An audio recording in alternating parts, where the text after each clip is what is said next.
Buenas tardes. Hoy, bueno, vamos a culminar el tema de hidrocarburos y nos vamos a centrar en los hidrocarburos aromáticos.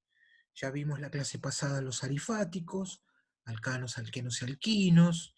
Los mismos podían ser lineales, ramificados o cíclicos. Vimos un poco sus propiedades y sus reacciones.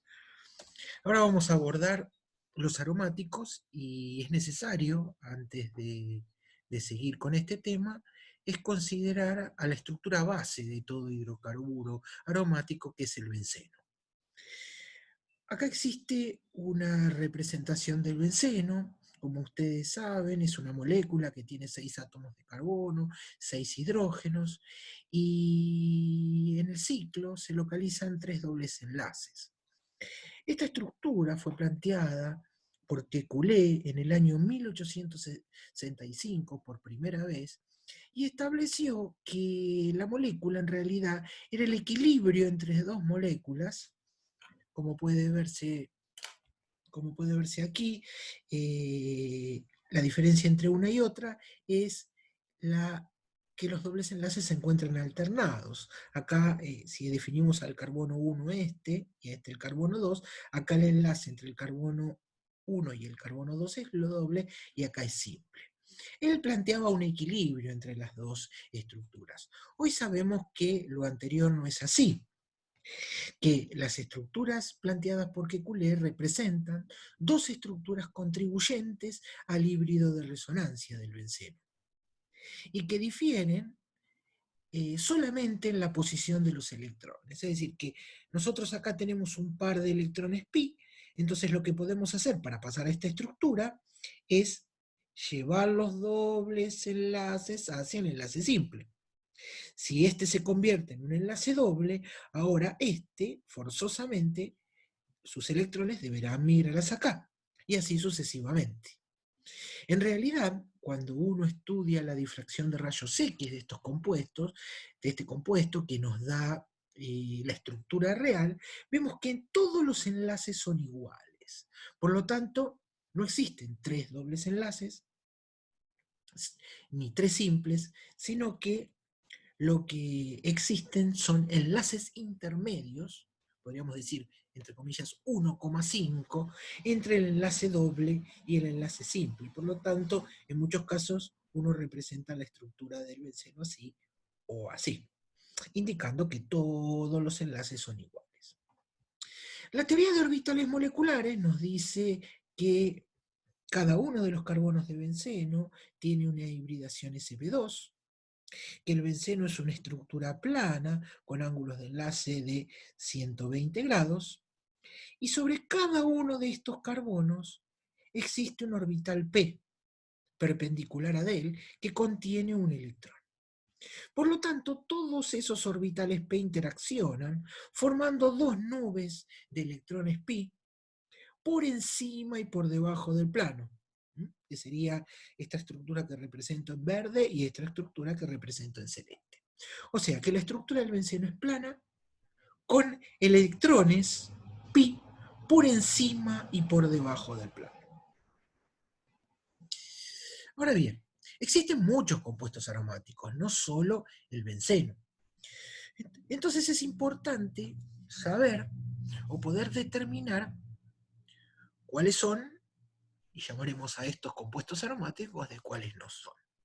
Existen una serie de reglas, algunas visuales, por ejemplo, que tiene que tener una estructura cíclica, con conjugación cerrada. ¿Se acuerdan? Conjugación eran dobles enlaces alternados por un enlace simple, y que sea continua, es decir, que no se pierda esa conjugación. La estructura tiene que ser plana, para que el solapamiento de los orbitales P sea efectivo, y también hay que cumplir con una regla. Este es un concepto teórico, o sea, deducir esta regla nos llevaría un curso entero, entonces simplemente lo vamos a plantear de manera muy simple, diciendo que para que un compuesto sea aromático, el número de electrones pi en el sistema tiene que ser o cumplir la fórmula 4n más 2, siendo n un número real. Acá vemos la regla de Huckel, que nos dice 4n más 2 con n va tomando los distintos valores. Así, en base a esto, podemos decir que acá tenemos 4 electrones pi, 2 acá y 2 acá. Por lo tanto, este compuesto no es aromático. Que este compuesto sí es aromático porque si n vale 1, tenemos 4 por 1, 4 más 2, 6. Es decir, existe un valor de la fórmula en el cual nos dice que si el compuesto tiene 6 electrones pi, será aromático. El primero se lo suele decir que es no aromático o antiaromático. Y por último, el ciclo octatetraeno, que tiene 8 electrones pi, tampoco es posible encontrar un número entero por el cual la fórmula nos dé 8. ¿Sí? Si pasamos a n igual a 2, tenemos 2 por 4, 8 más 2, 10. Por lo tanto, aromático, que es el benceno, no aromático y no aromático. Las reacciones características de los compuestos aromáticos, a diferencia de los alquenos, no son las reacciones de adición. Es decir, si yo a una molécula de benceno le agrego bromo, no se produce la adición porque se rompería la aromaticidad.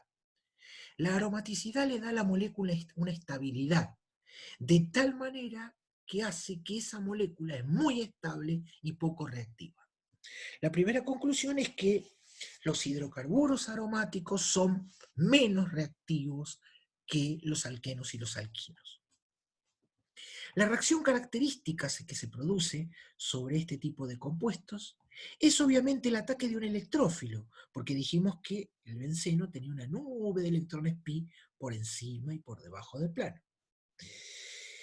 Ese ataque electrofílico produce una sustitución, es decir, reemplazamos uno de los hidrógenos del benceno por un electrófilo. Y se la suele llamar aromática, justamente porque se produce la sustitución electrofílica sobre un anillo aromático. Es decir, que van a encontrar en los libros la sigla SEA para definir esta reacción. Tratemos de entender un tanto el mecanismo de las reacciones de sustitución electrofílica. Bueno, en una primera etapa, un electrófilo ataca la nube de electrones pi, generando un carbocatión. Vamos a proponer que este electrófilo ataque este carbono 1. Entonces, desaparece este doble enlace, se forma un enlace entre el carbono y el electrófilo y tenemos un enlace entre el carbono e hidrógeno. Fíjense que se forma un carbocatión. Esto es un intermediario. Este intermediario ya no es aromático, porque tenemos conjugación, pero no cerrada. Es decir, si yo vengo de acá hacia acá, perdí la conjugación. Entre este doble enlace y este doble enlace, ¿cuántos enlaces simples hay? 1, 2, 3. O sea que esto es un carbocatión y es mucho más inestable que el benceno. Pero lo que tiene de particularidad es que este intermediario se puede estabilizar por resonancia. Es decir, si yo tengo una carga positiva acá y tengo un par de electrones acá, yo ese par de electrones lo puedo enviar hacia acá, formando un enlace doble y me queda la carga positiva acá. Por ende, luego tenemos una carga positiva conjugada con este doble enlace y se puede hacer lo mismo. Neutralizamos la carga positiva y nos queda acá. Este intermediario, en la sustitución electrofílica aromática, se lo conoce, no porque tenga algo que ver con los enlaces sigma, se los conoce como complejo sigma. Una vez que se forma ese complejo sigma, esta primera etapa es la etapa lenta y determinante de la velocidad de la reacción. En una segunda etapa, ¿qué se prefiere? Se prefiere eliminar un protón para conservar la aromaticidad y conservar la estabilidad. Entonces, en la segunda etapa, el complejo sigma pierde un protón, restableciéndose el anillo aromático. Esta etapa es la segunda y es la etapa rápida de la reacción. Se produce muy rápidamente. Tenemos distintos ejemplos de reacciones de sustitución. Y todas ellas implican lo mismo. Es generar un electrófilo a partir de un reactivo. Por ejemplo, en la sulfonación permite obtener ácidos sulfónicos. Para eso se usa trióxido de azufre, que es el electrófilo. O incluso se suele usar ácido sulfúrico concentrado al cual se le agrega trióxido de azufre y se lo conoce como ácido sulfúrico fumante. El trióxido de azufre, como vimos más adelante, como vimos ya anteriormente en el libro, es un electrófilo. El azufre es electrofílico. Veamos la bromación. Nosotros cuando teníamos, específicamente es una reacción de halogenación, cuando nosotros teníamos un doble enlace, ¿qué pasaba si le agregábamos bromo? Se adicionaba al bromo, se producía la adición. Bueno, acá no ocurre lo mismo, porque si el bromo se adiciona, se rompe la aromaticidad. Entonces lo que ocurre es la sustitución de un hidrógeno por bromo. Ahora, el bromo no es un electrófilo. Entonces, ¿cómo generamos ese electrófilo? Tenemos que agregarle al bromo un ácido de Lewis. Acá abajo lo podemos ver. El ácido de Lewis tiene un centro positivo, este enlace se empieza a polarizar, este bromo se va haciendo negativo, ¿sí? Y este bromo se hace positivo hasta que en un momento ese enlace se rompe y se genera el bromo positivo, que es el electrófilo. Ese bromo positivo es el que ataca al benceno y produce el bromobenceno. Lo mismo ocurre en la nitración. Si nosotros nitramos benceno simplemente con ácido nítrico, no ocurre nada. Debemos generar un electrófilo. Ese electrófilo para la nitración se conoce con el nombre de nitronio. Es nitrógeno, oxígeno 2 más, que es el que entra acá. ¿Cómo se genera ese nitronio? Agregando un ácido más fuerte que el nítrico, que es el ácido sulfúrico. El ácido sulfúrico, acá es un ácido, protona al nítrico, que se comporta como base, y luego esta especie pierde agua generando el nitronio y generando el electrófilo, que ataca al benceno en la sustitución electrofílica aromática.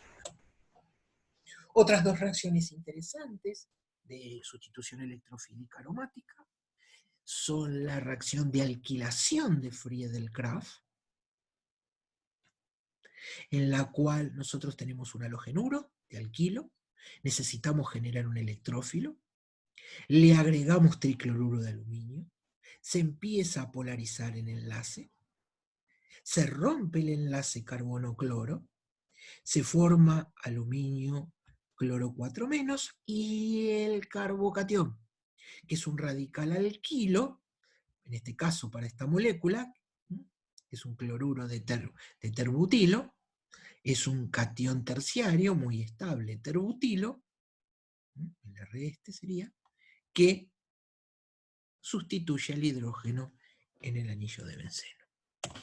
Y la última reacción, o el último ejemplo de sustitución electrofílica aromática, son las reacciones de acilación de Friedel-Crafts. En este caso lo que hacemos es incorporar, en lugar de un cloruro de alquilo, un cloruro de acilo. Estos compuestos los vamos a ver mucho más adelante.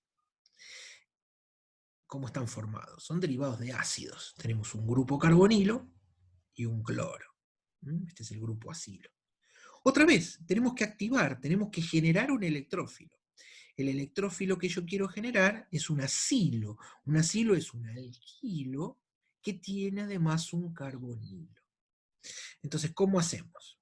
Otra vez, el cloro a través del par de electrones sin compartir se asocia al tricloruro de aluminio, que es un ácido de Lewis, formando tetracloroaluminato y un carbocatión.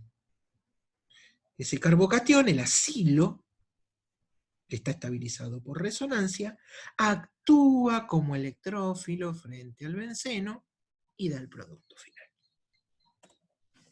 Bueno, esos son un poco los dos primeros temas, o sea, los temas más importantes que debemos conocer en hidrocarburos aromáticos. El primero de ellos es saber qué compuesto es aromático y cuál no.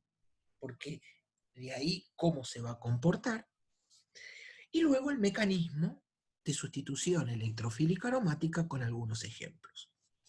El otro tema de gran importancia en compuestos aromáticos es la reactividad de otros anillos de benceno, vamos a decir anillos monosustituidos, porque tienen un grupo sustituyéndolo a él, frente a la reacción de sustitución electrofílica aromática, que es la reacción característica. El hecho de agregar un grupo en un anillo aromático determina dos cosas nuevas. Una, el nuevo anillo, si se lo compara con benceno, ¿es más o menos reactivo frente a la sustitución electrofílica aromática? Es decir, tenemos un problema de reactividad. Y el otro gran problema es decir, bueno, si yo tengo un sustituyente, ahora no es lo mismo que el electrófilo ataque acá o ataque acá. Es decir, el ataque generará distintos isómeros. Es decir, tenemos un problema asociado de orientación. Es decir, reactividad.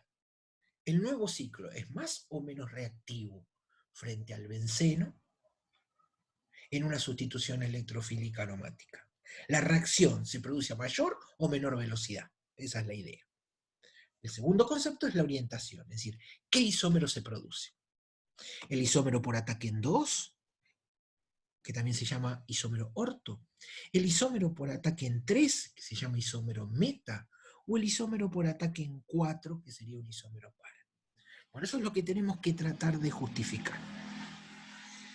Cuando un grupo, fíjense, digamos, esto que se ve acá, que dice aumento de velocidad. Estos grupos retardan la velocidad de reacción, o sea, retardan el ataque de un electrófilo. Se los llama a estos grupos desactivantes. Desactivantes simplemente para la sustitución electrofílica aromática. Estos grupos que aceleran la velocidad de la reacción se los denomina activantes. ¿Cómo podemos justificar si un grupo es activante o no? Bueno, evaluando distintos efectos que ya conocemos. Los efectos inductivos y los efectos de resonancia. Yo de esto ya les he dado varios ejemplos, los he subido al chat, hay ejemplos en los libros, ¿sí? Incluso les hice un pequeño resumen que los envié, comentándole que había fundamentalmente tres tipos de grupos. Los grupos que activaban y orientaban a orto y para, los grupos que desactivaban y orientaban a meta, y los halógenos, que eran un caso especial, que desactivaban porque tenían un efecto inductivo muy fuerte en comparación al efecto de resonancia, y seguían orientando a posiciones orto y para. Por ejemplo, acá tenemos el caso de tolueno, que no lo vamos a justificar mediante estructuras de resonancia. Cuando uno hace la reacción de nitración en el tolueno, observa que se forma fundamentalmente el isómero orto y para, y que la reacción se produce a mayor velocidad. Esto es un ejemplo simplemente demostrativo, no vamos a justificar nada. Por ende, este grupo, como se produce la reacción a mayor velocidad, es activante y orientador orto y para. Fíjense que no se forma nada de meta. Por el contrario, cuando hacemos la reacción de nitración sobre nitrobenceno, se obtiene fundamentalmente un alto porcentaje del meta, y la reacción se produce a menor velocidad. Por lo tanto, el nitrobenceno es un grupo desactivante orientador a meta. ¿Y esto cómo se puede justificar? Yo ya les mostré, les di un montón de ejemplos, les muestro simplemente este caso, que es la anilina. Fíjense que la anilina tiene un par de electrones sin compartir.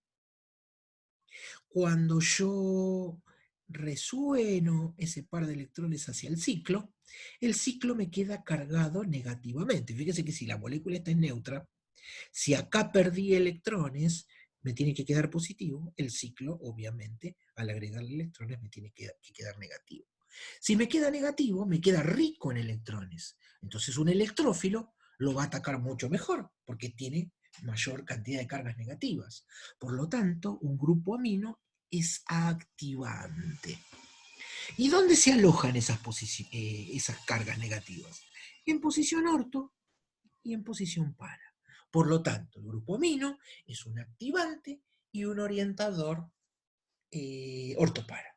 Bueno, este tratamiento que yo les estoy explicando ahora también se puede hacer con los desactivantes.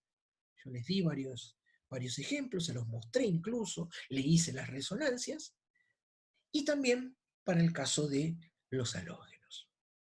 Bueno, esto es un resumen de la teoría correspondiente a compuestos aromáticos y espero que les sirva. De esta manera ya les he completado las teorías que no han podido ir, que son la de hidrocarburos alifáticos, la de hidrocarburos aromáticos y la de derivados halogenados. En el transcurso de la semana que viene les voy a subir los temas que faltan, que son halogenuros de alquilo, alcoholes y fenoles y aminas. Y hasta ahí tenemos hasta el primer parcial. Bueno, muchísimas gracias.